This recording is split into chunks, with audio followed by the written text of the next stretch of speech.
mostrando desde hace algunos días, quizás puedo decirlo que hasta años tengo con haber recibido esto, y en su momento expliqué desde algunos ángulos que posiblemente hoy vuelva a recordarlos, pero que quiero mostrar una nueva faceta de esta palabra que vamos a ver en un momento. Y el tema lo he titulado Los Bimás y la guerra espiritual. Quiero decirle que esta es una palabra compuesta por mí mismo, es decir, yo mismo le añadí a la palabra bimá la S, porque esta palabra bimá está en la Biblia, pero aparece digamos en uno de los pasajes que el apóstol Pablo deja escrito en la epístola a los Corintios. Ya vamos a ponerla en un momento. Y entonces él menciona esa palabra, pero en término singular, porque se refiere a un tribunal específicamente de Cristo. Ahora, cuando Pablo habla de la palabra bimá y lo hace singularmente, lo identifica rápidamente con una persona que nosotros conocemos y tenemos en nuestro corazón y se llama Jesucristo. Entonces Pablo lo identifica, el bimá de Cristo. Y entonces eso es interesante porque cuando nosotros miramos que hay una palabra que va conectada con la identidad de una persona o de una institución, significa que pertenece a ese nombre o a esa institución.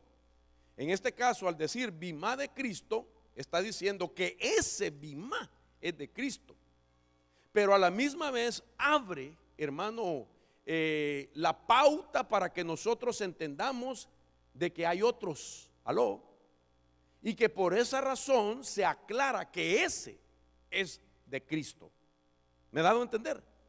Entonces menciono esto porque al ponerle bimás voy a tratar de explicar que hay otros además del de Cristo. Y esto está en la Biblia. Y entonces ahí es donde yo compuse esa palabra al ponerle una S. Pero sinceramente en el griego no aparece la S para dar la idea de que es plural de lo que se está hablando. Mire, esto es como hablar del bautizo. Por ejemplo, cuando se habla en el libro de los Hechos, que por cierto también ha traído un poco de polémica dentro de la misma iglesia, porque se habla del bautizo de Cristo. Y entonces algunas congregaciones entran en debate con otras, especialmente cuando le preguntan al creyente, ¿en qué nombre usted fue bautizado? Y entonces nosotros por lo menos bautizamos en el nombre del Padre, del Hijo y del Espíritu Santo, porque eso fue lo que el Señor instituyó a los discípulos. Él dejó instituido que de esa forma se hiciese el bautizo. Y Jesús, hermano, es ¿cómo decirlo? El autor y consumador de nuestra fe, pero también Él es el que pagó el precio, no solo por nuestras almas, sino para que se instituyera o se edificara la iglesia. Entonces la iglesia es de Él, y Él como autor, como dueño de la iglesia, entonces Él establece el punto doctrinal que se debe hacer en el nombre del Padre, del Hijo y del Espíritu Santo. La controversia está que en el libro de los Hechos los apóstoles lo hicieron en el nombre de Jesús, pero ellos no estaban contradiciendo la doctrina que Jesús había enseñado, sino que a ellos se les hizo necesario aclarar en esos días de que el bautizo en el nombre de Jesús era aquel mismo que él había dicho en el nombre del Padre y del Hijo y del Espíritu Santo. Pero él tuvo que aclarar que era el bautizo de Jesús porque en esos días existían otros bautizos. Por ejemplo, el pueblo de Israel dice que fue bautizado en el bautizo de Moisés. ¿Y cuándo Israel fue bautizado en el bautizo de Moisés? ¿Recuerda usted que cuando ellos pasaron el Mar Rojo, allá ese es un tipo de bautizo, y a eso se le asocia a los israelitas? Además estaba el bautizo de Juan, que era para arrepentimiento, que lo celebraban, por cierto, hermanos, se celebra en los días del mes de Elul. De eso hablemos, creo que el domingo pasado, ¿verdad? Que viene próximamente, de eso vamos a hablar ahorita. Y entonces estaba el bautizo de Moisés, el bautizo de Juan, y entonces era necesario, y habían sectas también en esos días, que tenían sus propios nombres para bautizar a aquellos que los hacían proselitismo y que fueran parte de eso. Entonces era necesario para los apóstoles decir: no, este bautizo es en el nombre de Jesús, es el bautizo de Jesús, para decir, como quien dice, no es el de Moisés, no es el de Juan Bautista, es el de Jesús, es del Señor Jesús, pero ese del Señor Jesús es en el nombre del Padre, del Hijo y del Espíritu Santo. ¿Verdad que estoy claro así? Entonces, pero nosotros no tenemos problema cuando la gente viene a la congregación y nos dice: ¿y ustedes en qué nombre bautizan? En el nombre del Padre, del Hijo y del Espíritu Santo. A mí me bautizaron en el nombre de Jesús, entonces ese bautizo no vale. Sí vale. O sea, usted no necesita bautizarse, porque si lo bautizaron en el nombre de Jesús, era para aclarar que hay otros bautizos, nada más, pero sí vale. Pero si nosotros vamos a una congregación, o alguien de aquí va a una congregación y dice que lo bautizaron en el nombre del Padre, del Hijo y del Espíritu Santo, algunos dicen: ese bautizo no sirve, y lo vuelven a bautizar. Entonces, menciono esto porque así mismo es cuando nosotros hablamos de la palabra plural bimá. Pero la palabra que Pablo ha hecho, o dentro de la iglesia se ha vuelto bastante familiar, es la que Pablo utiliza diciendo el bimá de Cristo, para explicar que hay otros. ¿Me he dado a entender, verdad? Ok, entonces pongo el pasaje de la Biblia donde aparece la palabra bimá en singular, pero yo quiero explicar del bimá plural, para que usted entienda entonces cuál es el bimá singular. Este tema es interesante, hermano. Entonces dice la Biblia, mire dónde se conoce esta palabra, 2 Corintios capítulo 5 verso 10. Dice así: porque todos nosotros debemos comparecer ante el tribunal de Cristo. La palabra tribunal es donde aparece la palabra bimá. Bimá es la palabra griega que significa tribunal. Como estamos leyendo en español, entonces usamos, hermano, el significado de bimá en español, que es tribunal. Pero ahí diría: porque todos nosotros debemos de comparecer ante el bimá de Cristo, para que cada uno sea recompensado por sus hechos, estando en el cuerpo, de acuerdo con lo que hizo, sea bueno o sea malo. La palabra recompensa también hay que explicarla, porque el término que en esta versión que estoy leyendo dice así, pero la idea es que todos vamos a recibir de acuerdo a lo que hicimos mientras estábamos en el cuerpo, sea bueno o sea malo. Por ejemplo, quiero aclarar esto: cuando alguien hace algo malo, ¿le dan una recompensa? No. Lo que pueden hacer, como es un tribunal, ya sea, puede ser que lo disciplinen o que lo priven de algo, que en este caso era una recompensa. De tal manera que quien recibe recompensa, pues es obvio, aquellos que hicieron lo bueno mientras estaban en el cuerpo. Ahora, entonces lo que significa, para simplificar esta palabra y hacerla neutral, ya sea para pagar como recompensa o para darle, hermano, una paga por lo malo que hizo, entonces es eso, que nos darán una paga. Si hizo lo bueno, es recompensa. Si hizo lo malo, tiene que pagar con algo. Y en este caso sería que no va a tener recompensa. Pero vamos a explicar algunas cosas más. Entonces, hemos explicado ya, hermano, que este es un tribunal que se puede considerar escatológico que va a suceder en un futuro, aunque hemos aprendido que al hablar de escatología podemos estar tocando aún asuntos del pasado, pero también puede ser de carácter profético. Y lo que hemos aprendido y se ha enseñado en esta casa, quiero que me preste atención, es de que este tribunal es en una esfera espiritual, no es aquí en la tierra.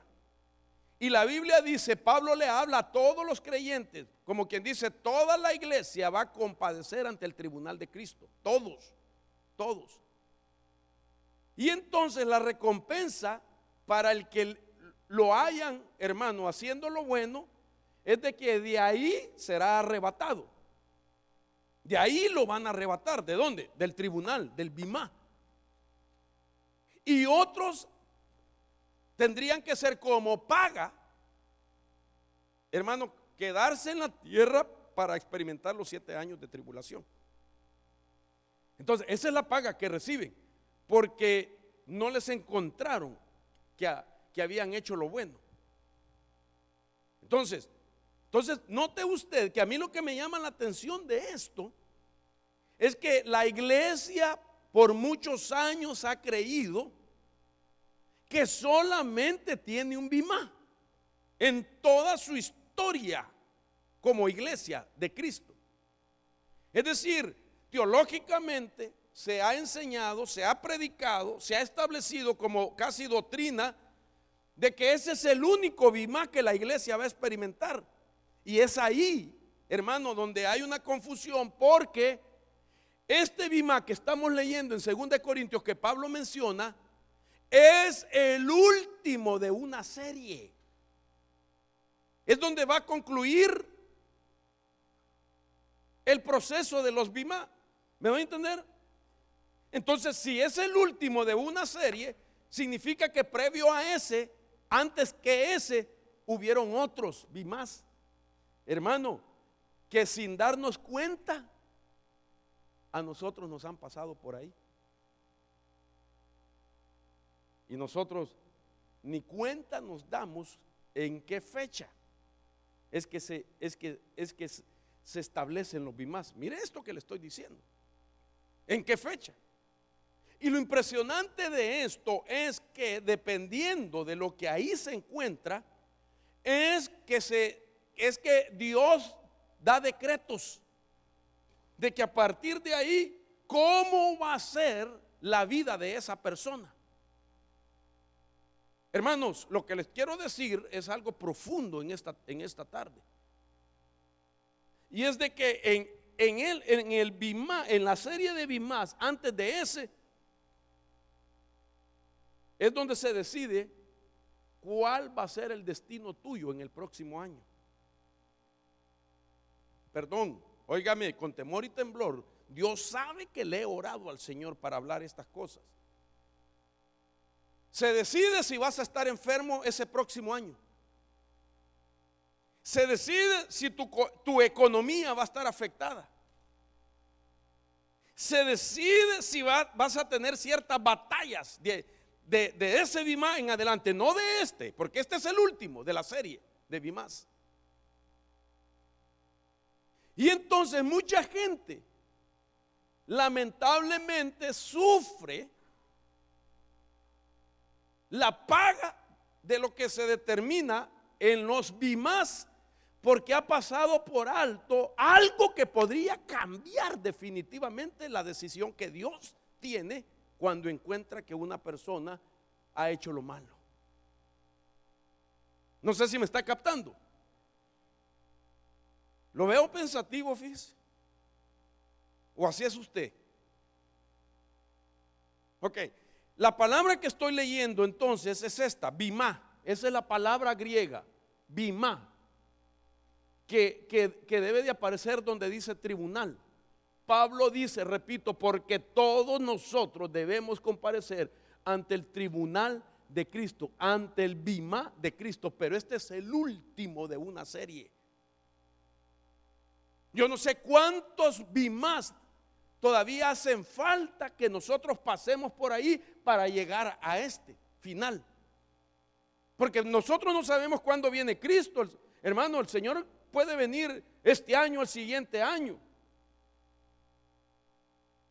Pero hay una fecha ya de parte de Dios establecida cuándo va a ser ese bimá. Ya hay una fecha. Pero también ya hay fechas para los previos a ese bimá. Y yo tengo una base bíblica de todo esto. Por ejemplo, mire esta otra base bíblica donde aparece otra vez la palabra bimá. Romanos capítulo 14, verso 10. Dice: pero tú, ¿por qué juzgas a tu hermano? O también tú, ¿por qué menosprecias a tu hermano?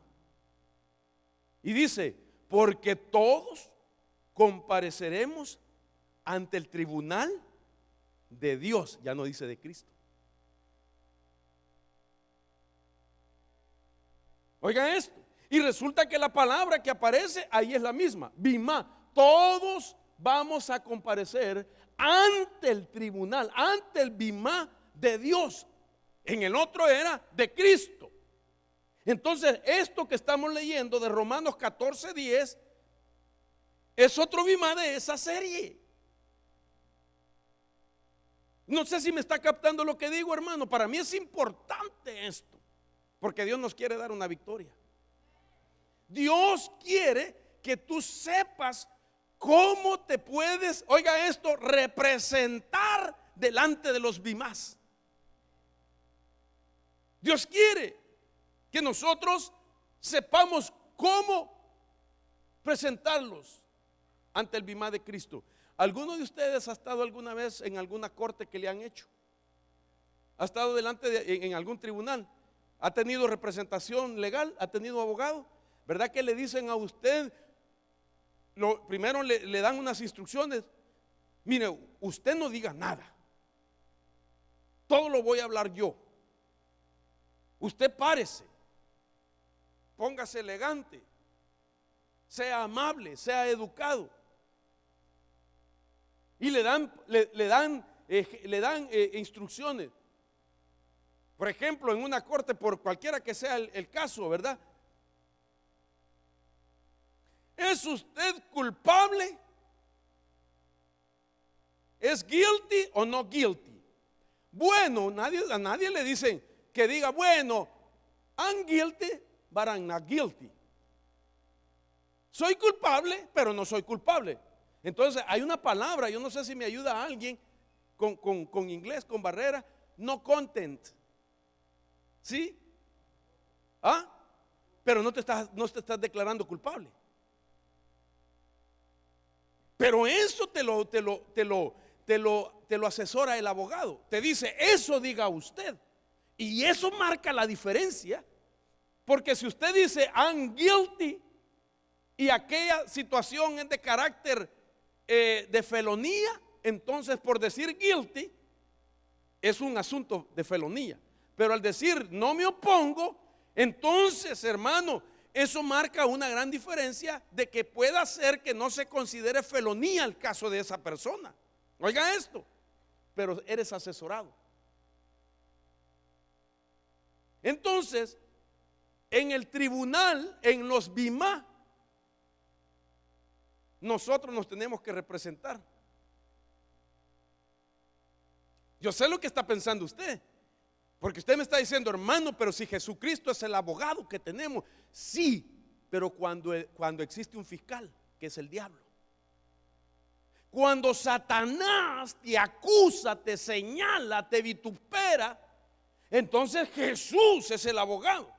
Porque para Satanás nuestros pecados están vigentes. Dios dice que perdonó nuestros pecados, los echó al fondo de la mar y nunca más se acuerda de él. Pero para Satanás nuestros pecados están vigentes todavía. Entonces él está utilizando el mismo pecado para acusarnos. Y ahí aparece Jesús como abogado diciendo, papá, mira mis heridas. Estoy pensando en voz alta. Mira mi herida en mi costado. Yo pagué el precio por él. Yo derramé la sangre preciosa, mi sangre pagó el precio. Entonces Jesús es el abogado cuando Satanás nos acusa. Pero en el bimá no es Satanás el que acusa, sino que es Dios el que dice, pero tengo contra ti. ¿Y cómo hacemos para parar a Dios? Ahí no se puede reprender al diablo. Si en el Bimá el asunto es entre Dios juez y nosotros, usted. Y entonces quien se va a representar es usted. Y entonces queremos ver qué es legal en los Bimá, de que a Dios pueda ver lo que tú estás presentando y Dios diga, ok, entonces lo que estaba ya como a ser declarado sobre tu vida, que no se haga. Te daré otra oportunidad. Hermanos, ¿cuántos no queremos una oportunidad?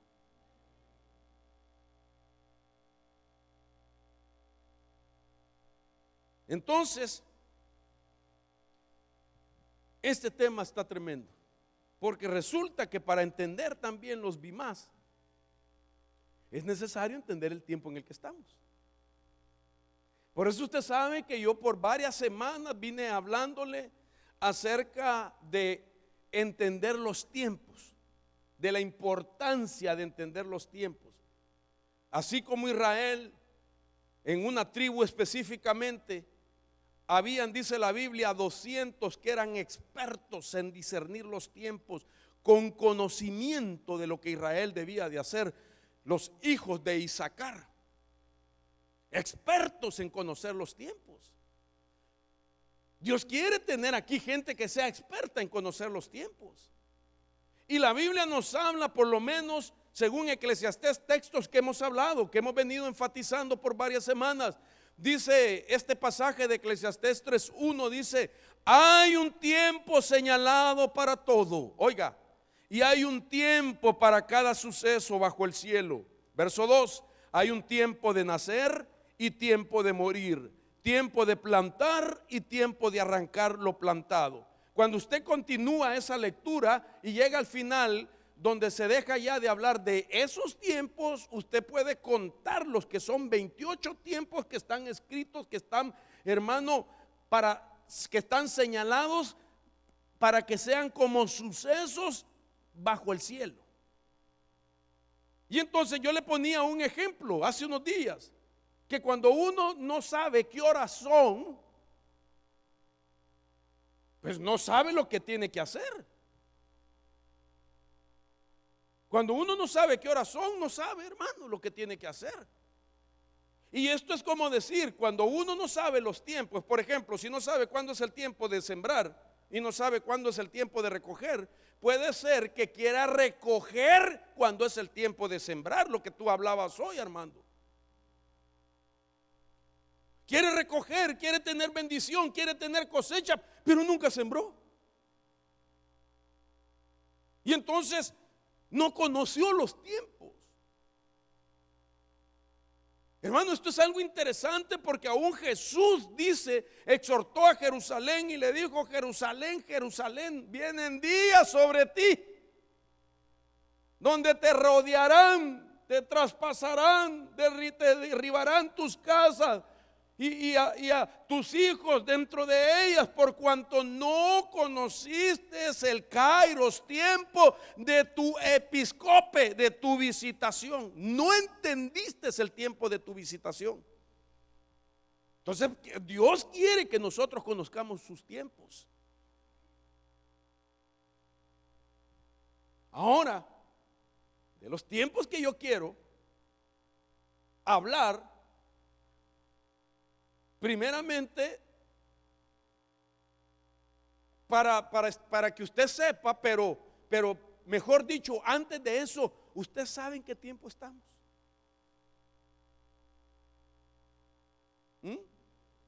Vaya, tiempos finales, amén, pero vamos realmente a lo presente, pues.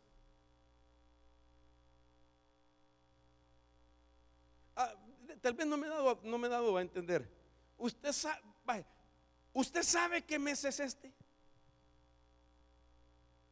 Ay, hermano, Imagínese, usted no sabe ni qué mes está. ¿Ok? ¿Usted sabe cuál es el próximo mes? ¿Cuál es? ¿Usted sabe cuál es el próximo mes? Octubre. Vaya, entonces usted conoce esos tiempos. Esto es importante. Amén. Gracias, Meme. Mire, hermano, es importante que nosotros sepamos en qué tiempo estamos.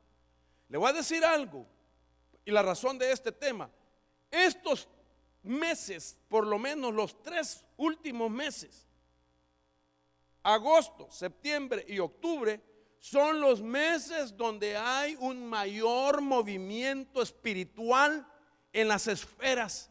Pero no solamente es un movimiento espiritual, sino que la intención es que ese movimiento espiritual vaya a influenciar las cosas que suceden aquí en la tierra.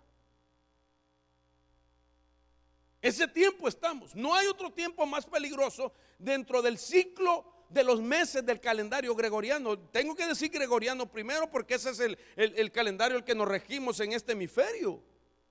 Pero hay otros calendarios que son paralelos y que hay que concatenarlos también para ver qué es lo que ellos dicen y qué es lo que la religión tradicional al inventar, hermano, el calendario en el que vivimos, que no es preciso, por cierto,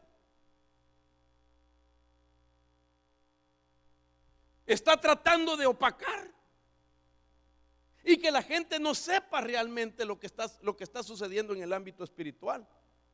Porque para la gente agosto, por ejemplo, los centroamericanos, en agosto es el mes de feria. Y era el mes que se le celebraba a una patrona en los pueblos, en agosto. ¿Cuántos centroamericanos hay acá? ¿Hay fiesta en agosto en su país? ¿Aló? ¿Ah? ¿Cómo se llama la fiesta? ¿La qué? Imagínense, hasta nombre tiene. La patrona de la Asunción. En El Salvador también. ¿Qué es lo que se hacía ahí? En el mes de agosto. Tradicionalmente las familias iban a esas celebraciones, pero agarraban a los niños pequeñitos, por ejemplo, a alguien de 2 años, lo vestían con trajes típicos, le hacían con pasta de zapato patillas, le ponían bigotes, le pintaban la barba, hermano, y el muchachito ahí lo vestían así, pero lo llevaban delante de la patrona que era el centro de esa celebración, a pactar con él. A las niñas, ¿qué les hacían? Igual las vestían con trajecitos. Y lo que hacían era consagrarlas a una virginidad de esa patrona. Como era una virgen, la consagraban a la virgen. ¿Y sabe hasta dónde puede influenciar eso? De que aquella niña ha crecido y no se ha podido casar.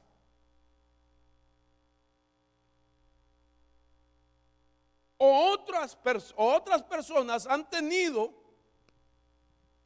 relaciones sentimentales, pero no son estables. Y han estado solamente en unión libre, pero no se han casado legalmente. ¿Por qué?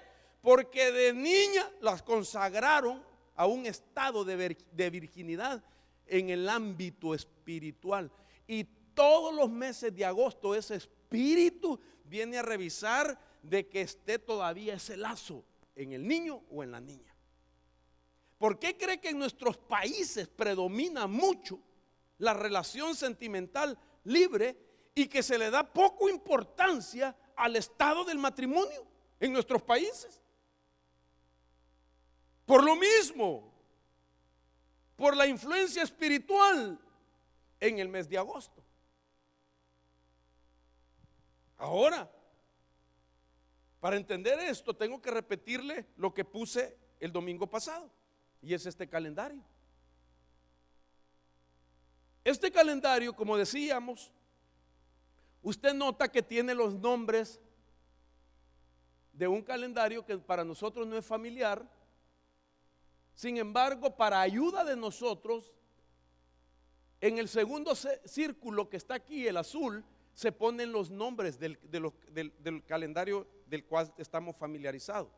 Pero entonces, por ejemplo, si voy al mes de agosto, para el calendario hebreo, el calendario de los judíos es el mes de Av.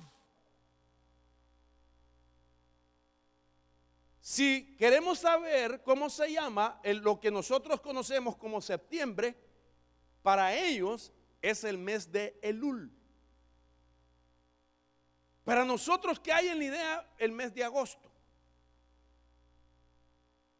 Bueno, posiblemente el ritmo o la rutina que predomina en esa región. Por ejemplo, ¿cuándo entran los jóvenes a las escuelas? El 5 de diciembre, de septiembre. Puchica, yo los estaba, perdón por lo puchica, ¿verdad? Yo dije, todavía los van a aguantar en la casa, ¿eh? Vaya, ¿qué es lo que hicieron algunos padres? No estoy diciendo que hicieron malo, gloria a Dios. Como ya van a entrar, toman vacaciones con sus niños, amén, gloria a Dios. Pero eso es para el pensamiento que se puede volver rutinario todos los años. Ya van a entrar a la escuela, hay que irnos de vacaciones, gloria a Dios.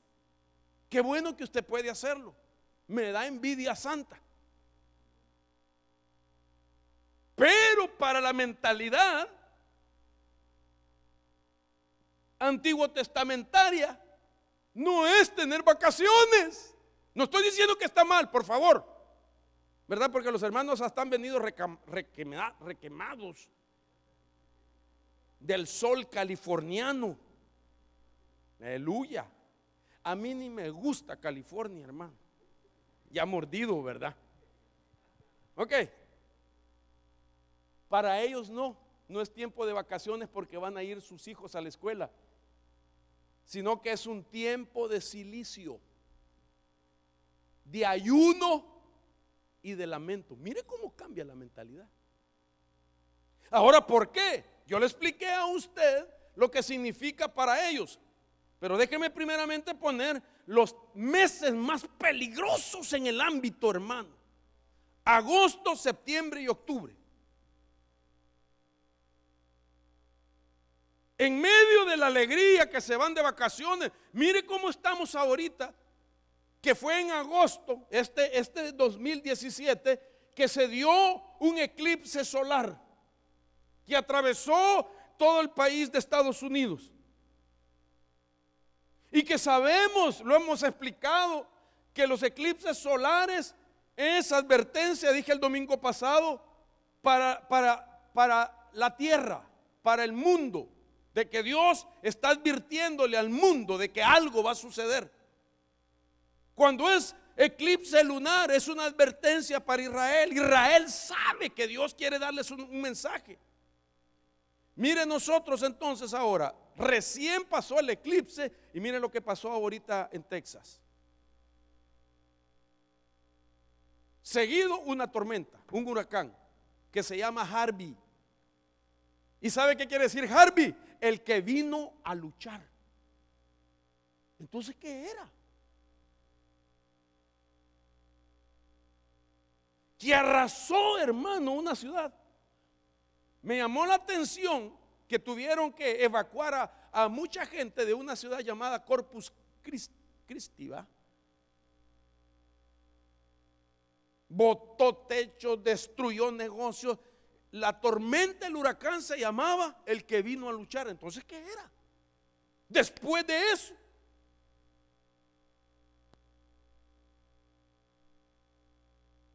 en agosto, no sé si ustedes ya vieron el anuncio que está pasando al Rojo Vivo del meteorito que esperan que va a golpear, que ya es un hecho y que trae una energía comprimida De tal manera que cuando golpee puede ser, si no me equivoco, puede ser, me va a corregir usted si oye el anuncio, que sea 200 veces más fuerte que la bomba que cayó en Japón.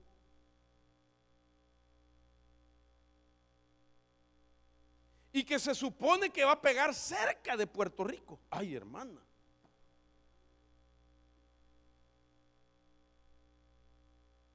Y que puede destruir toda una ciudad. Y eso ya no lo pueden evitar. Dice la NASA de que ellos han mandado satélites para que capturen meteoritos que se desprenden. Entonces ya hay satélites, hermano, que pueden detener un meteorito que tenga pues un tamaño considerable, ¿verdad? Que sea como una garganta el meteorito, que está, hermano, persiguiendo aquel meteorito de que viene con velocidad, que viene ya dirigido hacia un objetivo de la Tierra. Entonces ese satélite, hermano, es como una garganta que lo traga y lo mueve y se lo manda a los marcianos. Pero ese no pueden hacer eso porque es demasiado grande. No hay satélite para eso. Entonces, ¿qué será lo que el Señor está diciendo? Y ellos dicen, no sabemos con exactitud cuándo golpeará la tierra, porque trae una velocidad que todavía no nos permite precisar el día exacto en el que golpeará. E incluso en el anuncio, es más, aquí lo tengo. ¿Me da permiso de ponérselo? Ni entonces no. ¿Cómo le gusta el chisme a ustedes, verdad? No, hermano, no es chisme, renuncio. Déjeme ponerlo acá. No se puede ver, pero usted va a oírlo. Noticia de última hora. Ok. Que Dios me ayude, espero que trabaje. No, con comerciales no lo quisiera. Ok. La noticia de que un asteroide gigante podría chocar contra la Tierra el 23 de septiembre ha desatado la alarma mundial. Hay quienes predicen que la zona de impacto sería cerca de Puerto Rico o Cuba, en esa área del Caribe, con consecuencias catastróficas. Jorge Miramontes está en Los Ángeles. Él investigó y nos tiene los detalles a continuación. Jorge. María Celeste, no se trata de ciencia ficción. Es más, la historia de nuestro planeta ha sufrido de estos fenómenos. El hecho más catastrófico, según los científicos, ocurrió hace 65 millones de años, cuando un asteroide de 10 kilómetros de ancho chocó contra la península de Yucatán en México, causando una poderosa explosión. A medida que el llamado UR-616 se aproxima a la Tierra, el terror para muchos es mayor desde que el año pasado expertos rusos anunciaran que un asteroide de 370 metros, casi 4 cuadras de grande, colisionaría contra la Tierra. Existe un rango de velocidades en las que puede entrar un asteroide de 10 kilómetros por segundo a 17 kilómetros por segundo. Estos son 36.000 a 60.000 kilómetros por hora. Este meteorito es el más reciente que golpeó a la Tierra. Cayó en Chernóbil, Rusia, y apenas medía 13 metros, pero contenía una masa de 7 toneladas. Su brillo destellante opacó la luz solar y hubo más de un centenar de heridos. El daño que podría ocasionar, uno 25 veces más grande, tendría un poder destructivo inimaginable. Generaría destrucción a tamaño regional, incluso sería aproximadamente 2000 veces más poderosa que las bombas atómicas de Hiroshima y Nagasaki. Yo dije 200. Son planetas pequeños compuestos de tierra y hielo. 1 millar ya han sido identificados y hasta se puede predecir su trayectoria, pero no en todos los casos. La NASA cuenta con un programa para capturar algunos de ellos, incluso para rastrear su recorrido y así evitar muchas catástrofes, pero no cuando se trata de asteroides gigantes, los cuales son casi imposibles de detener. Este tipo de impactos grandes, mayores a 100 metros de diámetro, suceden una vez cada 10.000 a 100.000 años. María Celeste, hoy en día los científicos podrían determinar dónde impactaría un asteroide que se aproxime a la Tierra, pero saber el momento exacto es casi imposible, ya que depende de la velocidad y su trayectoria. Bueno, no es meteorito, es asteroide. Tengo que corregirme. Y no es 200 veces más potente que la bomba que cayó en Japón, sino que 2000 veces.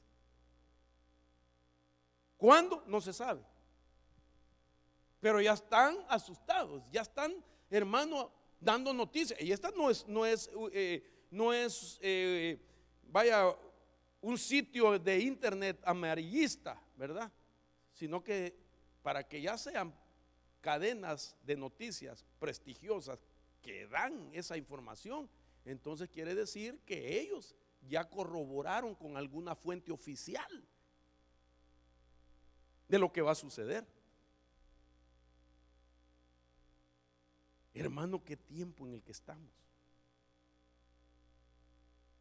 Y entonces todo esto nos debe de llevar a pensar que la única manera para salir de esto, hermano, es que nosotros conozcamos primero lo que Dios establece y que lo hagamos para que eso a nosotros nos favorezca de tal manera que no seamos tomados en cuenta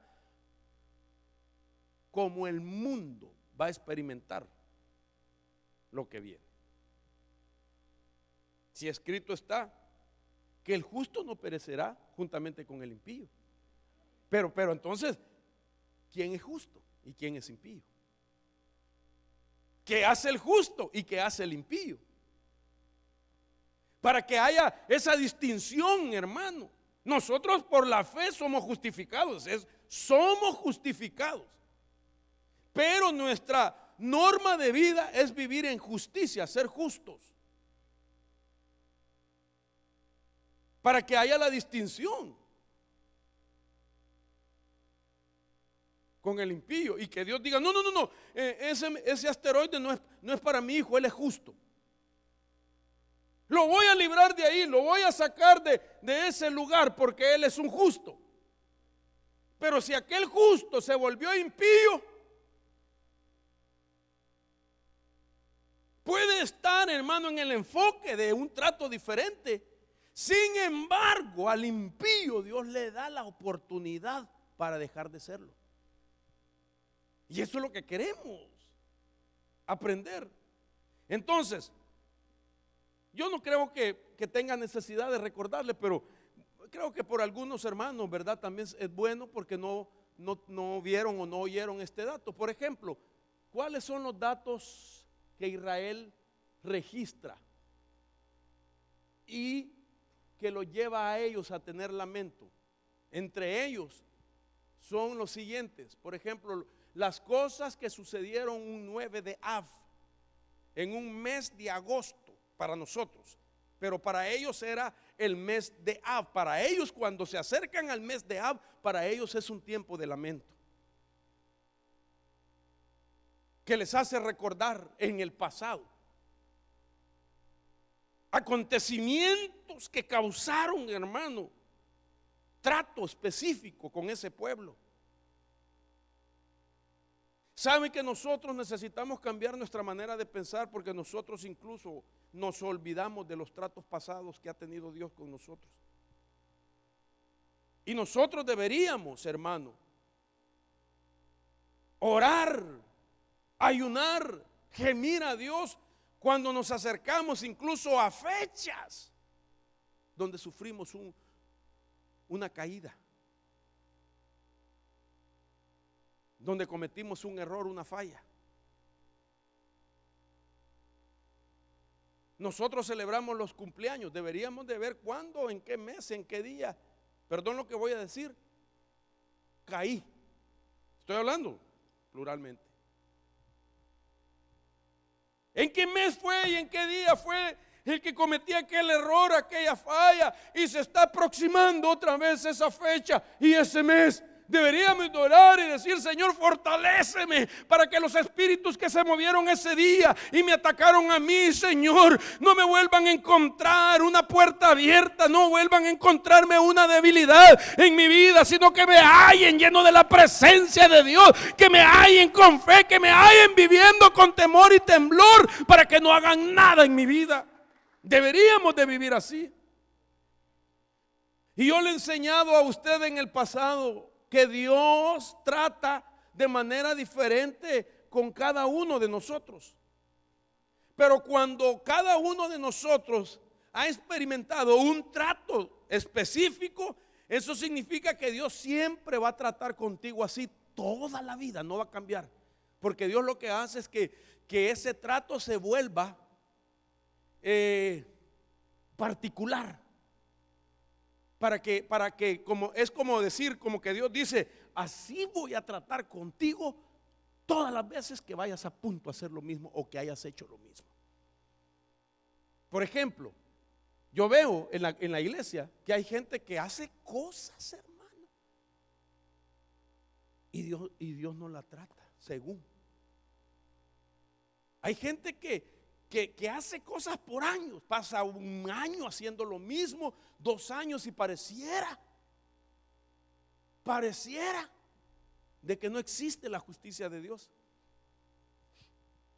Y que uno los mira y dice, pero a este no lo trata Dios. Perdón por lo que voy a decir, pero uno muchas veces tiene conceptos erróneos, por supuesto, porque uno podría decir de plano que ese no es hijo. Porque el que es hijo, Dios lo disciplina. El que es bastardo lo deja sin disciplina. Entonces hay gente que pareciera que Dios no lo trata. Y entonces uno piensa así, por supuesto, equivocadamente, ¿verdad? Y aún el que está fallando, el que está pecando, sí, a mí Dios me quiere. Si yo soy el preferido, porque miren, estoy pensando en voz alta, nunca he oído a nadie, ¿verdad? Pero como me gusta pensar en voz alta, dirá alguien, mire, peco y empato, y no me ha hecho nada Dios, lele, Dios no me ha hecho nada, la, burlándose de otros, hermano. ¿Saben qué? Puede ser que no lo traten aquí, lo van a tratar allá. Pero hay otros que también se prolonga el trato, que tal vez a los 5 años, 7 años de estar haciendo cosas, les vino el garrotazo. Y hay otros que solo sacaron el pie, hermano, al mundo y les cayó el garrotazo. Minutos se fueron al mundial. Un ratito, hermano, no vieron a nadie y dijeron aleluya. En el mar la vida es más sabrosa, dijeron, hermano. Y el primer día que poniéndose la crema estaban, hermano, les vino el trato de Dios. ¿Sabes qué? Así va a tratarlo Dios todo el tiempo a ese. Solo saca la uña y pum, se la corta el Señor. Y en cambio otro se la está guardando. Se la está guardando. Entonces, a eso me refiero, qué impresionante. Israel, cuando hace revisión de su pasado, y mira, por ejemplo, que un 9 de Av, en cierto año, les fue decretado a cierta generación del desierto que no entrarían a la tierra prometida. A los que sacó de 400 años de esclavitud, los llevó al desierto, les dijo, ustedes se van a morir en el desierto. Quien va a entrar a la tierra prometida es la generación que van a nacer aquí en el desierto durante los 40 años de peregrinaje. Todos los que salieron se murieron. Solo Josué y otros mancebos, otros jóvenes, vieron la tierra prometida y entraron. Pero la generación que salió, toda murió en el desierto. Y ellos se acuerdan de eso. Cuando ellos se dan cuenta que un 9 de Av, el primer templo fue destruido, entonces ahora, en el mes de agosto, para nosotros, pero el mes de Av para ellos, se están lamentando. Y así sucesivamente. Yo le ponía varias datos, estadísticas de eventos, de momentos difíciles, de injusticias que cometieron contra ese pueblo, en fechas y en lugares. Y todo lo recuerdan en el mes de agosto.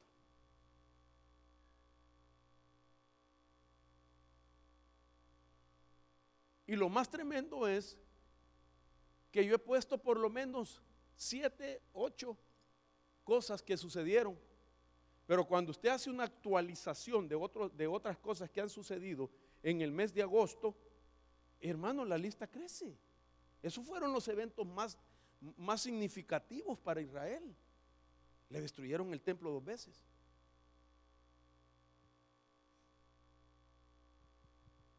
Y entonces ahora cada vez que llega, se lamenta. Pero seguido de eso, cuando termina el mes de agosto para nosotros, viene el mes de septiembre. Y entonces es el mes de Elul, que comienza viernes 10. Viernes primero. Y entonces, ¿qué es lo que hacen ellos? Ya se lamentaron, ya estuvieron en silicio, ya ayunaron. Y entonces ahorita ellos tienen 21 días de arrepentimiento, teshuvah, como decía mi hermana. Sí, mi hermano.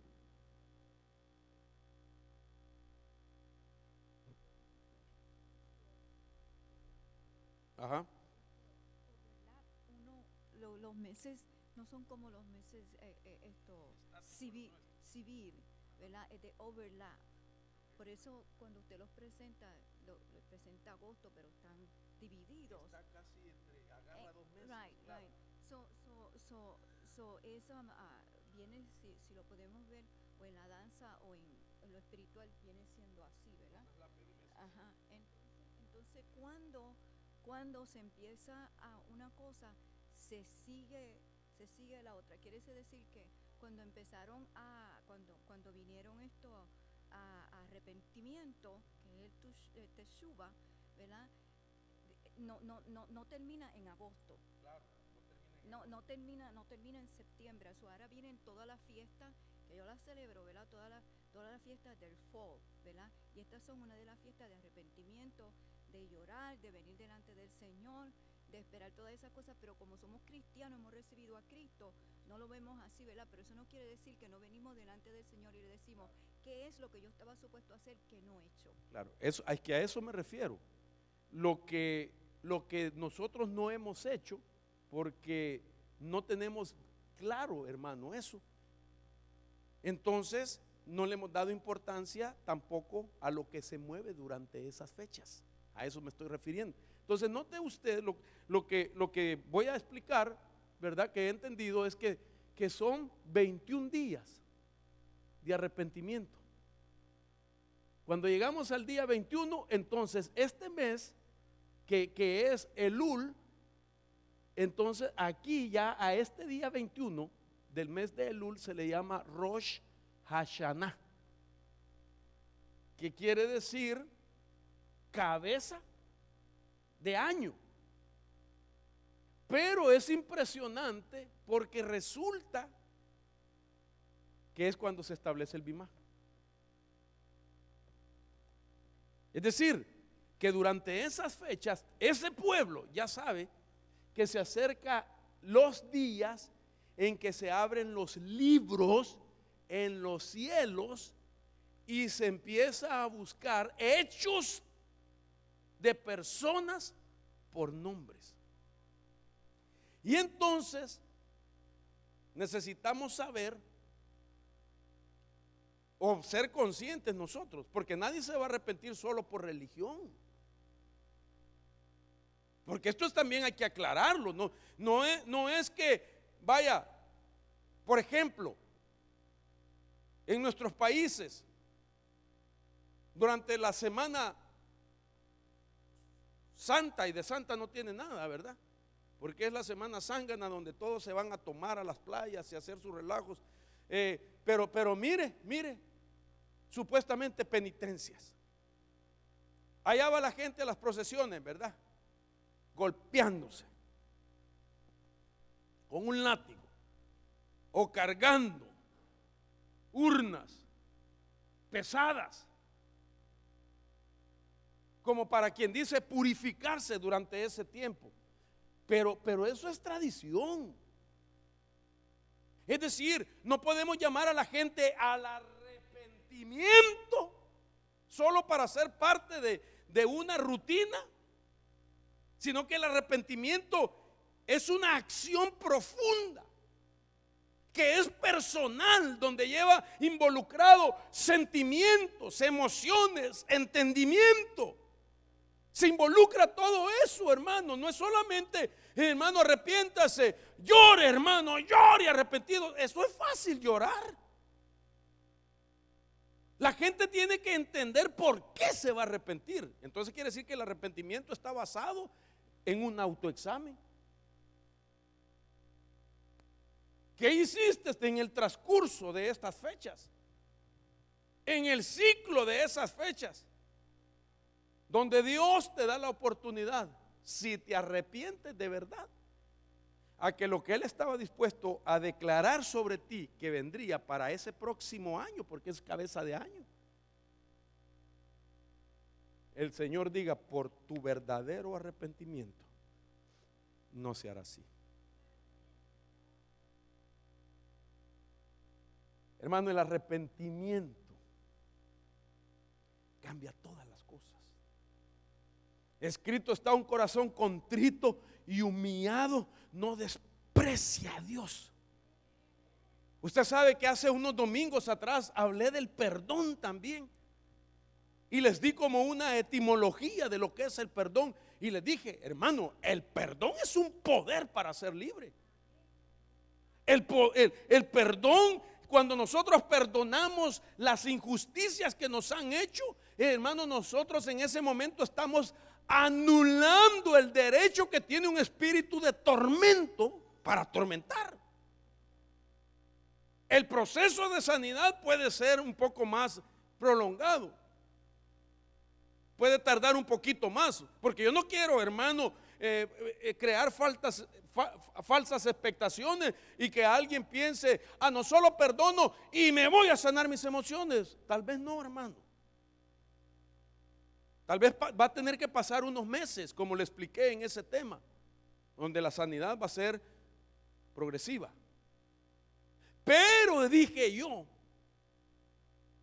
que si viene la persona que cometió la injusticia contra usted y viene y le pide perdón, le dice: me arrepiento por lo que te hice, perdóname por favor, en ese momento no solo se para el espíritu de tormento, sino que entonces sí la sanidad puede ser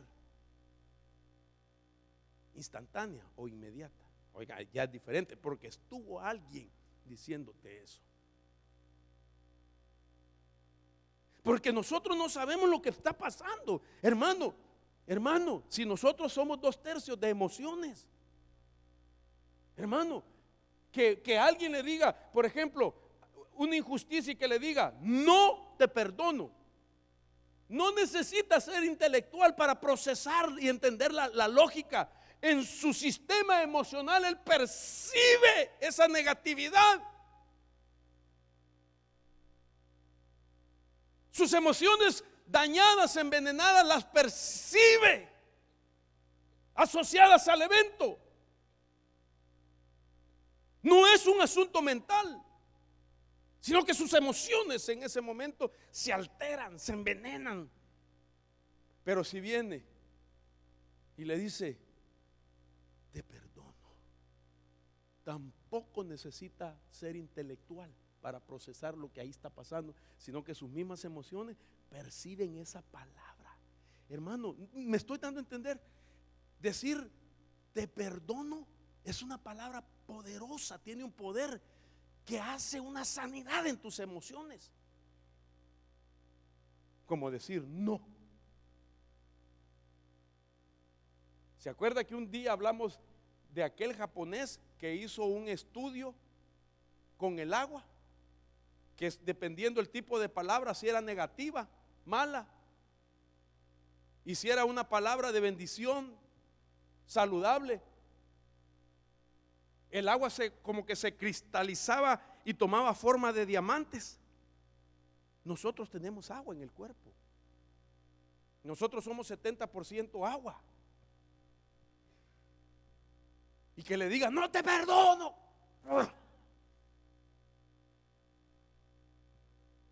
Entonces, pero si hay alguien que se juntan los dos poderes, el arrepentimiento y el perdón, el que ha sido dañado, no solamente deja de tener tormentos, sino también se puede sanar emocionalmente. Entonces, ¿qué será ahora que estamos juntando la otra palabra arrepentimiento que Dios quiere llevarnos si hemos entendido el mes en el que estamos? Dios mío, ya se me fue el tiempo.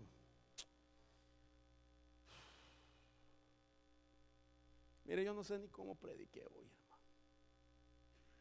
De veras, solo Dios sabe cómo me ayudó.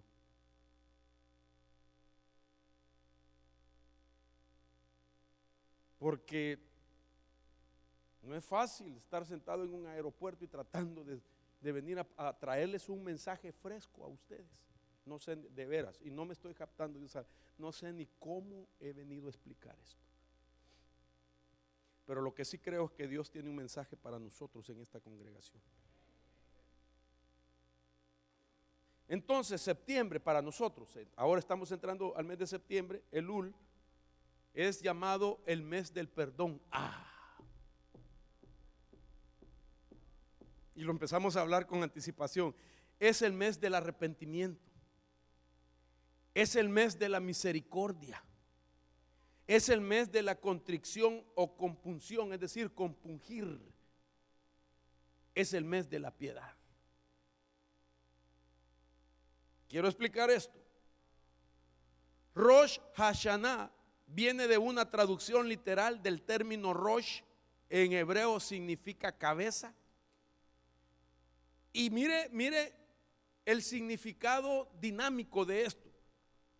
Es la cabeza del año y lleva consigo todas las connotaciones que la cabeza o la mente tiene en el pensamiento humano. Es que eso no es solamente el título de una celebración, llamémosla vaya con temor, religiosa, sino que el nombre implica una idea. Por eso le llama connotaciones que la cabeza o la mente tiene en el pensamiento humano. De tal manera que este mes de septiembre, los judíos van a empezar a celebrar el mes de Elul, 21 días. Como mire que me estabas haciendo así. Yo dije, vaya, ya todas, ahora la hermana me llamó, ahora también así. Entonces, ¿qué me quedé? Ok, 21 días de arrepentimiento. Porque saben que van al momento donde se abren los libros. Entonces la connotación de la palabra Rosh, cabeza, significa esto. ¿Qué tienes en tu cabeza? ¿Qué hay en tu cabeza cuando te presentes al momento del Bimá, donde se abren los libros, Miguelito? ¿En tu cabeza qué hay? Planes, ideas, proyectos, pensamientos. Y ahí en tu cabeza puede haber todo el mapa. Perdón lo que le voy a decir con todo respeto y temor. De las cosas injustas que hizo en este transcurso de año. ¿Me da a entender? Mire, perdón lo que voy a decir. Los pecadores son una de las personas más inteligentes. No crea que el pecador el pecador planifica.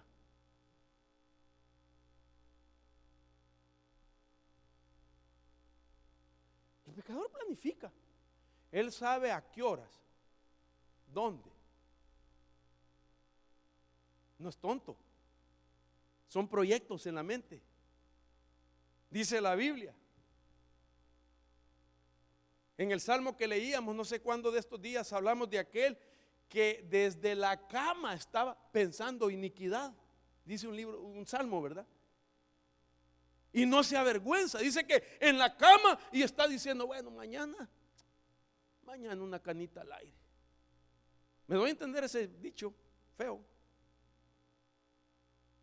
Está planificando. Entonces, cuando se abre los libros, Dios lo que quiere es examina los planes que tienes en tu mente que te llevaron a pecar, y examina lo que tienes en tu cabeza, qué es lo que quieres para el próximo año. ¿Quieres vivir una vida con limitaciones? ¿O quieres vivir una vida de bendiciones? ¿Quieres vivir un nuevo año donde se acaben los problemas, los pleitos, las divisiones, hermano? El domingo pasado le hablé del espíritu de división que ha traído, hermano, ese eclipse solar. Yo quiero que se me terminen los pleitos. No estoy diciendo que estoy peleando con mi esposa, pero estoy pensando como con usted. ¿Será que usted quiere vivir un ciclo de septiembre, que al próximo septiembre que se abra otro Bimá, usted lleve en su mente días de pleitos, días de contiendas, días de pobreza, días de desobediencia? Entonces, por eso el Rosh Hashanah significa el día que entramos a un Bimá. Un Bimá de la serie que se va a terminar con el que Pablo dice en 2 de Corintios. ¿Usted cree que Dios nos quiere guardar? Perdón, hermano, mire, espero que usted no me vaya a juzgar, ¿verdad?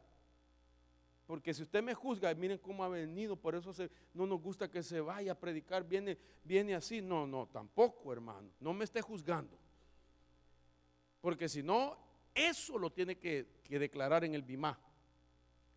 Pero pensemos, ¿usted cree que Dios nos va a guardar todo el tamal de pecados hasta el último Bimá? ¿Usted cree que Dios está esperando? Si tardara la venida del Señor, si tardara 25 años, ¿usted cree que Dios va a esperar hasta que llegue el Bimá en los próximos 25 años, de que le va a decir, mira, aquí tengo todo lo más lo que hiciste? Hermano, Dios establece tiempos de visitación, donde Dios está anhelando lo que usted y yo nos descarguemos de todo peso y de pecado que nos afecta nuestra carrera. Dios quiere eso, hermano. Mire, aquí no se trata qué es lo que los demás van a hacer, aquí se trata algo personal. Lo más importante es usted piense por usted. Cada quien tiene que rendir cuenta de lo suyo. Pero dependiendo de eso también tengo que ver mis repercusiones. Porque si yo soy padre de familia, puedo afectar a la familia por mi decisión. Claro que es personal, pero hay repercusiones dependiendo de la posición que usted tiene.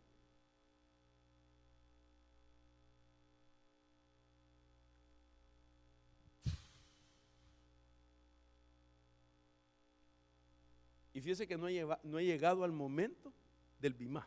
Solo lo estoy hablando generalizado. Pero lo que quiero llevarlo es de que ellos saben que los libros se van a abrir este mes. Nosotros solo hemos leído Apocalipsis, el trono blanco, donde reyes, esclavos, libres y de todo nivel van a estar delante del trono blanco, y dice la Biblia, y se abrirán los libros, y se abrirá el libro de la vida y del Cordero. Nosotros lo vemos como el juicio final. Sí, pero eso sucede todos los años. Por eso titulé el tema Los Bimás y la guerra espiritual. Entonces aquí entra la razón del tema. Usted ha aprendido a hacer guerra espiritual, ¿sí? Hoy profetizaron de eso, ¿verdad? Pero muchas veces hacemos guerra espiritual y no hemos tenido entendimiento que primero hay que ir al tribunal para entregar y arrepentirte, para que cuando hagas la guerra espiritual el enemigo no tenga argumento de decir, ven, ¿y tú cómo me estás reprendiendo? ¿Cómo que me estás reprendiendo? Si ni siquiera te has defendido delante del juez. Porque repito, en el Bimá no es el diablo el que te acusa. Y en el Bimá no tienes abogado. Por eso en el Bimá de Cristo, Él está ahí como juez. En el Bimá de Dios, Él es ahí el juez. ¿Cómo? ¿Usted va a reprender a Dios? Claro que no. Entonces Dios lo único que Dios puede hacer es cambiar lo que tenía para ser declarado en contra de nosotros cuando usted y yo nos arrepentimos. Dios nunca va a pasar por alto un arrepentimiento de nosotros. Nunca. El arrepentimiento de nosotros delante de Dios, juez, porque resulta que en el Bimá no es delante de Dios el que vamos a estar, porque Dios tiene manifestaciones, sino que vamos a estar delante del juez, que es Dios, por supuesto, pero entonces el carácter jurídico de Él.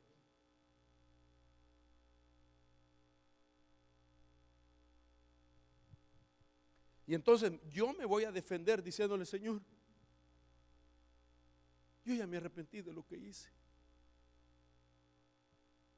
Y entonces lo que el Señor quiere ver si de verdad te arrepentiste. Y entonces al ver, oh sí, hijo, te arrepentiste. Entonces, déjeme hacer la figura. Aquí está la sentencia que te tocaba. Y que te iba a durar todo el ciclo, hasta en el siguiente Bimá, hasta en el siguiente Rosh Hashanah te iba a durar. Pero como te arrepentiste, mira.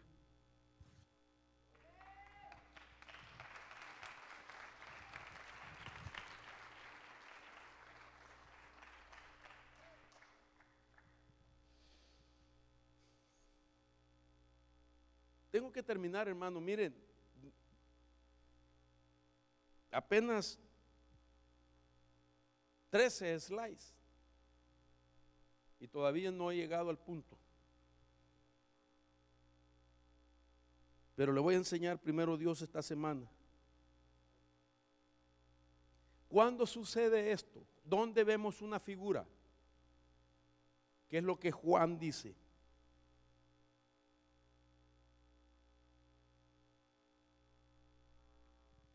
Esto que nosotros leemos como las cartas apocalípticas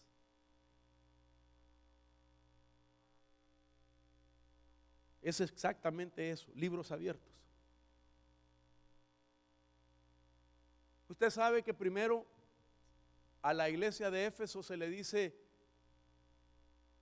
virtudes. Primero Dios comienza con las virtudes, ¿verdad? Le dice a Éfeso, entre las cosas, has probado a los que se dicen ser apóstoles y los has hallado mentirosos. Has trabajado arduamente por amor a mi nombre. Te has esforzado, has perseverado y le da virtudes, y de repente le dice, pero tengo esto contra ti, que has dejado tu primer amor. Recuerda por tanto de dónde has caído. No sabía Éfeso que estaba caído. Y quiero decirle algo bien tremendo, que cuando uno no se arrepiente, todo lo bueno que tú has hecho, cuando te encuentran algo malo que has hecho, se te resta todo lo bueno que has hecho. Hasta que usted se arrepiente, entonces lo malo que ha hecho y se arrepiente, En el arrepentimiento, entonces Dios se recuerda lo bueno que has hecho. Pero tiene que haber un arrepentimiento. Entonces le dice: mira de dónde has caído y arrepiéntete y haz las obras que hiciste al principio. Si no, vendré a ti y quitaré tu candelero de su lugar si no te arrepientes. ¿Sabe lo que le está diciendo? Te voy a dejar en tinieblas. Candelero era para iluminar. Van a venir atmósferas de tinieblas si no te arrepientes. Voy finalizando. La otra, Pérgamo, Apocalipsis 2:16. Por tanto, arrepiéntete, si no, vendré a ti pronto y pelearé contra ellos con la espada de mi boca. A Pérgamo, arrepiéntete. ¿Cuándo? En el Rosh Hashanah. Apocalipsis 3:3. Hay que leer los contextos para saber lo que le dice. Sardis: acuérdate pues de lo que has recibido y oído y guárdalo y arrepiéntete. Por tanto, si no velas, vendré como ladrón y no sabrás a qué hora vendré sobre ti. Está hablando del arrebatamiento. Le está diciendo: te voy a dejar.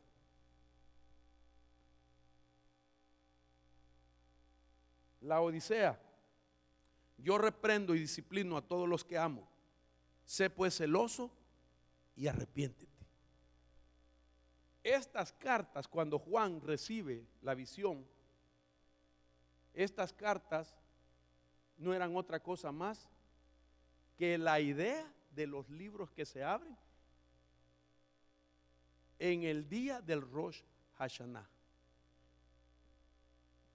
Para el judío es fácil comprender esto, el judío mesiánico, el que se ha convertido a Cristo. Para él es fácil entender estas cartas.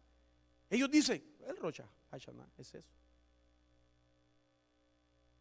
Pero eso sucede en septiembre. Entonces quiere decir que en este mes, fíjense qué terrible, aquella iglesia, voy a quitar el candelero, tinieblas, oscuridad, espíritus moviéndose.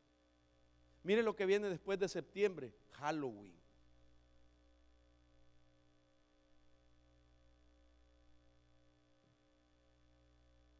El día del eclipse, todos los que practican el ocultismo y los brujos aprovecharon en las montañas, se fueron a internar 2 minutos y 13 segundos para lanzar maldiciones en el momento del eclipse total.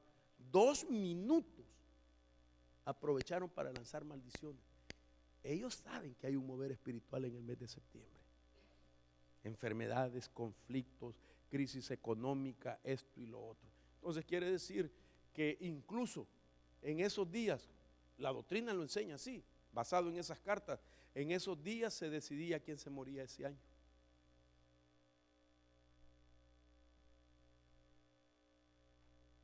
Dice que tremendo. Pero el arrepentimiento cambiaba todo. Cuando uno se arrepiente, Dios dice: no, no te vas a morir, vas a vivir. Te voy a dar 15 años más de vida, le dijeron a aquel rey. Entonces, este es el tiempo. Voy a dejarlo hasta aquí. Tengo que seguir explicando muchas cosas, pero el tiempo ya se me fue. Pero ¿sabe qué, hermano?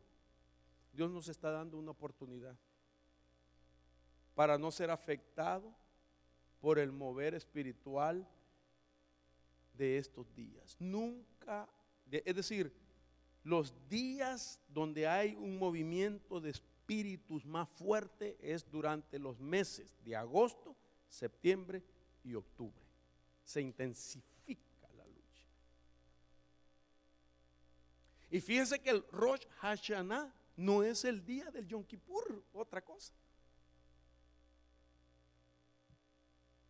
Porque el Yom Kippur es un día de expiación, pero no es libros abiertos en los cielos. Porque cuando hablamos de libros abiertos, hay un libro donde se escribe todos los días las cosas que hacemos nosotros, las buenas o las malas. Ahí están todas las mentiras y todas las verdades. Ahí está todo lo bueno y todo lo malo. Ahí está todo lo justo y todo lo injusto de lo que hemos hecho. Y Dios es juez. Pero ese Dios que es soberano, que es un Dios de autoridad, de establecer y decir así se hará, porque soy Dios y así lo quiero. Con todo respeto, ese Dios maravilloso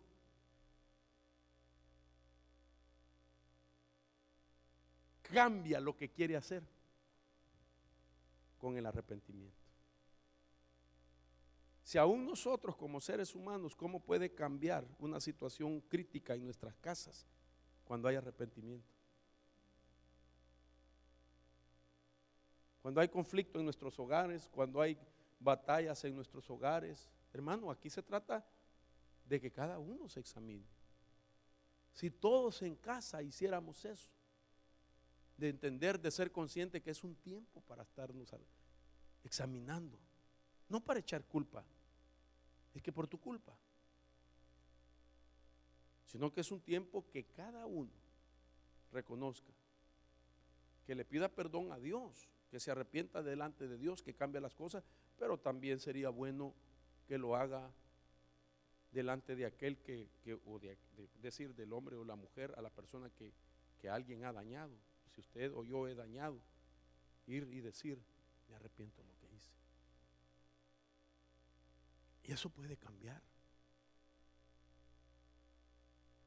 Y eso no se trata de que cuando oiga a usted que le estén diciendo, mira, me arrepiento, perdóname, que usted venga, bésame el anillo, pues, híncate, quiero ver si estás arrepentido, híncate. No, eso no es así, hermano. Porque después usted va a tener que arrepentirse de esa soberbia y de ese orgullo de exigir que se arrepienta. Si esto tiene que ser conciencia de nosotros, tiene que ser consciente. Dos poderes, el perdón y el arrepentimiento. Si hicimos lo malo, no lo estés encubriendo. Arrepiéntete delante de Dios. Y Dios va a cambiar la crisis económica. Y Dios puede sanar tu cuerpo. Y Dios puede restaurar tu familia, puede traerte una unidad, puede resucitar el amor, el respeto, la admiración.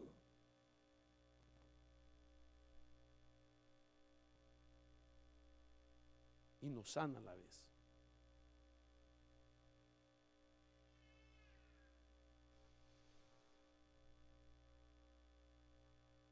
Yo creo que lo tengo que dejar. Mire esto, que deberíamos de meditar. En el Rosh Hashanah se define si el próximo ciclo de año vamos a estar prosperados financieramente o no, según el decreto divino. Entonces quiere decir de que en estos días se va a definir la economía suya desde septiembre hasta el próximo septiembre. Si usted va a estar, no sé si me va a alcanzar, y que Dios tal vez te va, perdón lo que estoy diciendo, va a apretar la economía de algunos porque no se arrepienten.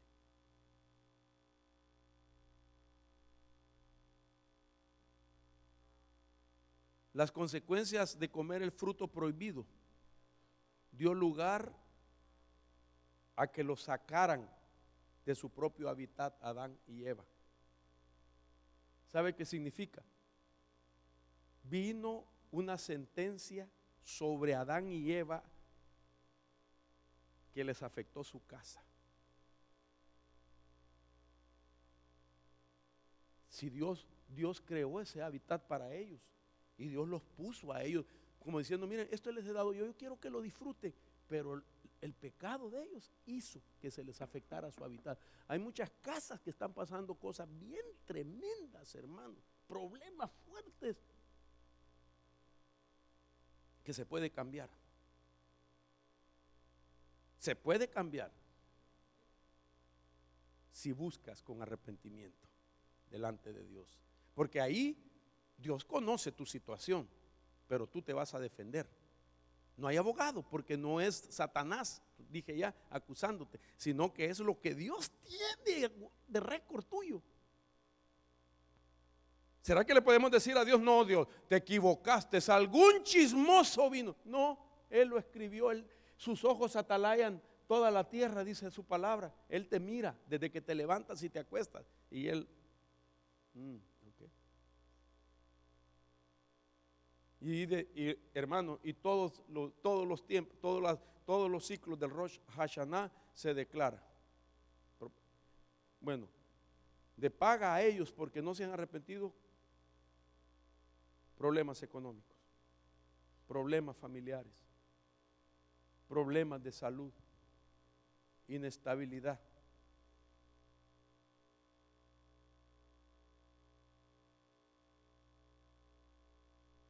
Hijos emproblemados, hijos con esta situación.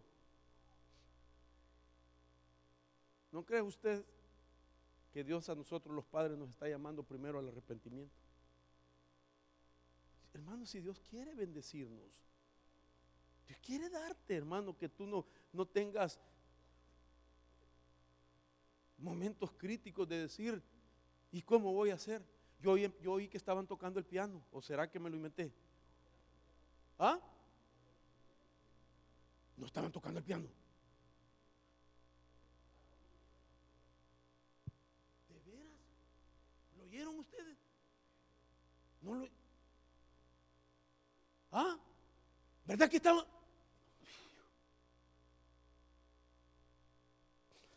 Aquí está el Señor, hermanos.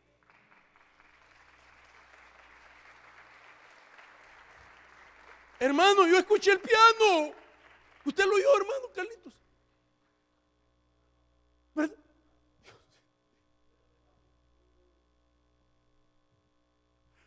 Aquí está el Señor. Mire, hermano, venga al altar. Yo no puedo quedarme así.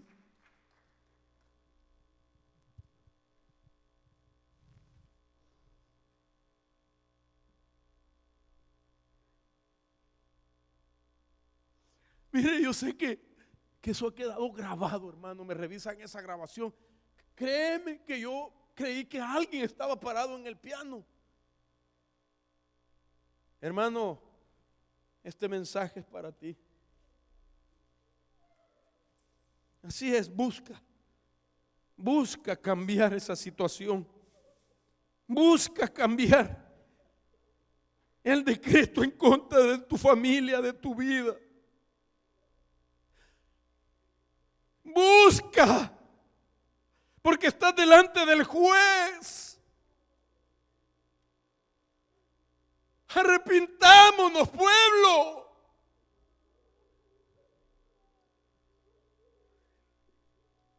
Perdónanos, Señor. Perdónanos.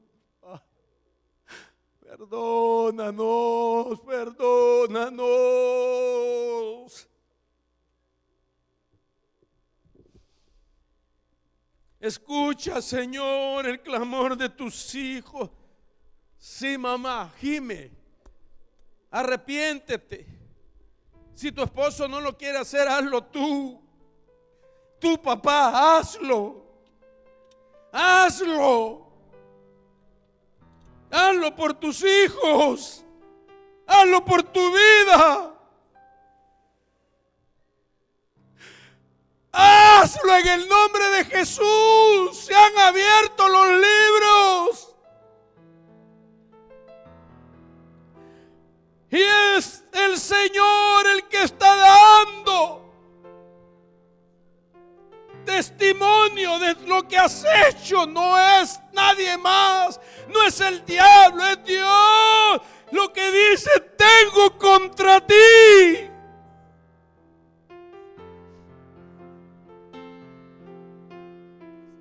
Qué tremendo, hermano Carlitos. Yo lo oí ese piano sonar. ¿Verdad que, hermano? Yo oí la melodía detrás de mí. Alguien estaba tocándolo. Dios nos está visitando. Ni yo sabía lo que iba a hablar esta tarde. Ay, Señor del cielo.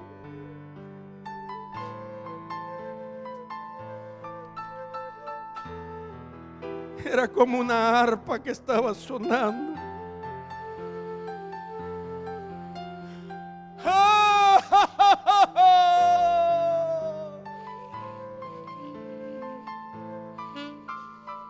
Mami, agarra el teléfono, agarra el micrófono, ayúdame a ministrar, por favor.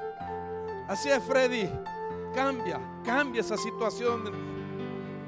Dios te ha hablado a ti, Dios te ha puesto hoy ese clamor. Vamos, empieza a gemir, hermano. Busca el arrepentimiento con todo tu corazón. Dios quiere darnos una oportunidad. Busca, vendrá. Si tienes que perdonar a alguien, perdónalo, porque Dios te está pidiendo quizás que lo hagas. Haz misericordia. No solamente nos llama a arrepentirnos, sino a perdonar, a tener misericordia, a ser piadosos.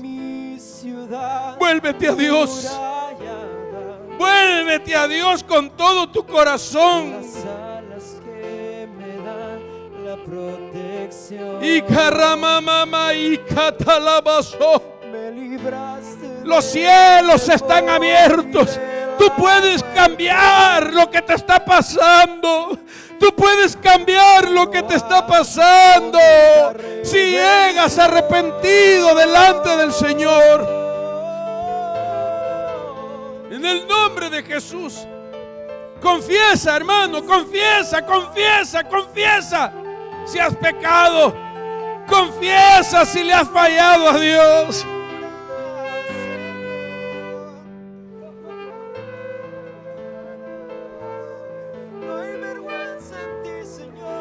Tú estás aquí.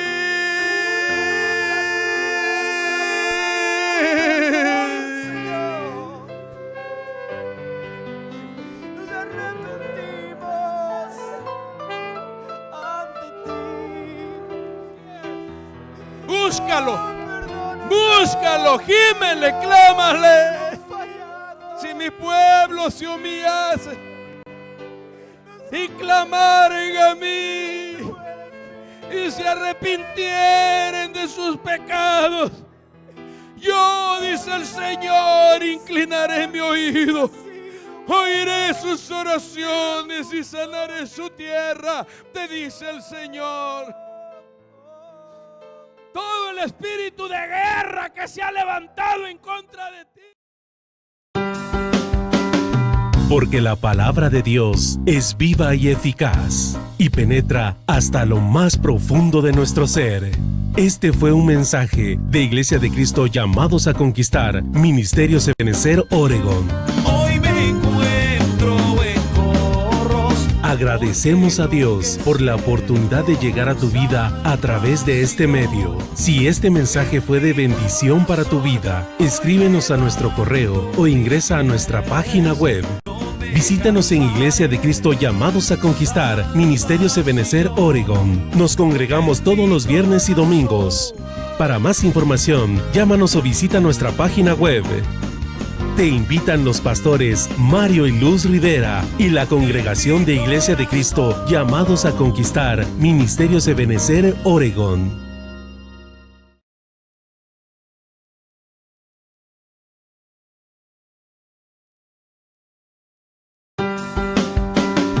Porque la palabra de Dios es viva y eficaz y penetra hasta lo más profundo de nuestro ser. Este fue un mensaje